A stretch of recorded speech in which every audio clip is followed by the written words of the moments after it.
రాష్ట్రంలో ప్రజల సమస్యలను బీఆర్ఎస్ కాంగ్రెస్ పార్టీలు గాలి కొదిలేశాయని ఫైర్ అయ్యారు కేంద్ర సహాయ మంత్రి బండి సంజయ్. కాంగ్రెస్ చేసిన రుణమాఫీ పెద్ద బోగస్ అని విమర్శించారు.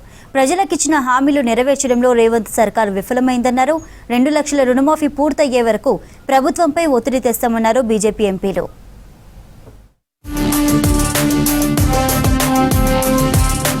రాష్ట్రంలో ప్రజలు బాధపడుతుంటే రాజీవ్ గాంధీ విగ్రహం కోసం కాంగ్రెస్ బీఆర్ఎస్ నేతలు కొట్లాడుకుంటున్నాయని ఫైర్ అయ్యారు కేంద్ర హోంశాఖ సహాయ మంత్రి బండి సంజయ్. కరీంనగర్ కలెక్టరేట్లో అధికారులతో ఇంటరాక్షన్ మీటింగ్లో పాల్గొన్నారు సంజయ్.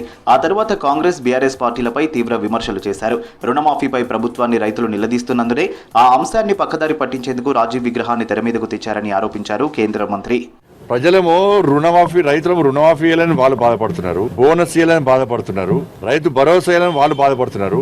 వాళ్ళ బాధలు వాళ్ళు పడుతుంటే ఇప్పుడు విగ్రహాలలో స్టార్ట్ అయింది. విగ్రహాలలో వాళ్ళు విగ్రహం పెడుతుంటే వీళ్ళు తీసేస్తారట. అది సమస్య. అది కాంగ్రెస్ పార్టీని కాపాడడానికి బీఆర్ఎస్ పార్టీ రాజీవ్ గాంధీ గారి విగ్రహం సమస్య ఎత్తుకున్నది. అది పెద్ద సమస్య వీరిద్దరికి. ఇప్పుడు రాష్ట్ర మంత్రులకు పరిపాలన కంటే సీఎం కుర్చీపైనే ఎక్కువ ఆశ ఉందన్నారు బీజేఎల్పీ నేత ఏలేటి మహేశ్వర్ రెడ్డి. కర్ణాటక డిప్యూటీ సీఎం డీకే శివకుమార్ మాదిరిగానే తెలంగాణలో మంత్రి పొంగులేటి వ్యవహరిస్తున్నారని అన్నారు. ఢిల్లీ లెవెల్లో లాబీయింగ్ చేస్తూ పొంగులేటి కాంట్రాక్టులు తెచ్చుకుంటున్నారని ఆరోపించారు ఏలేటి.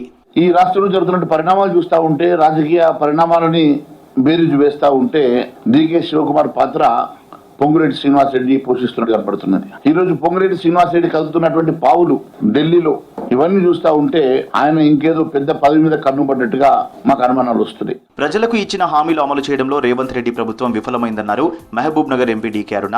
రుణమాఫీపై సీఎం, మంత్రులు తప్పుడు ప్రచారాలు చేస్తున్నారని విమర్శించారు. కొడంగల్ నియోజకవర్గంలో పర్యటించిన ఎంపీ కేవలం 40% మందికి రుణమాఫీ జరిగిందని విమర్శించారు.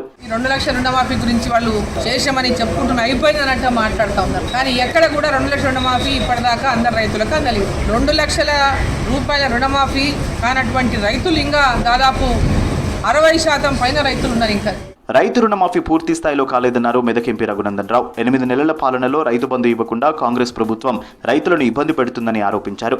2 లక్షల రుణమాఫీ పూర్తయ్యే వరకు ప్రభుత్వంపై ఒత్తిడి తెస్తామన్నారు. మునిగిపోయే బీఆర్ఎస్తో బీజేపీ ఎప్పటికీ జతకట్టదన్నారు రఘునందన్.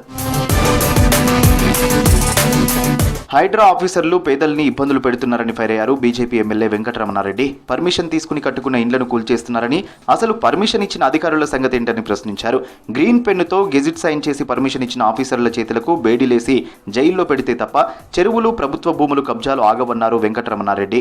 అధికారుల మీద యాక్షన్ తీసుకోమని చెప్తే అధికారుల మీద యాక్షన్ తీసుకోకుండా ఇవాళ సామాన్య ప్రజలు భయభ్రాంతులను పెట్టి, ఏడ్స్ వీళ్ళు పొడబొబ్బలు పెట్టి, వారి మనసును బాధ పెట్టి, వారి ఆర్థిక స్తోమతను దెబ్బకొట్టి ప్రజల్ని ఇబ్బంది పెట్టడమే తప్ప హైడ్రా వల్ల లాభం ఏముందనేది చదువుకొని ముఖ్యమంత్రి కన్నా చదువుకున్న కమిషనర్ రంగనాథ్ గారన్నా ఆలోచించాలా.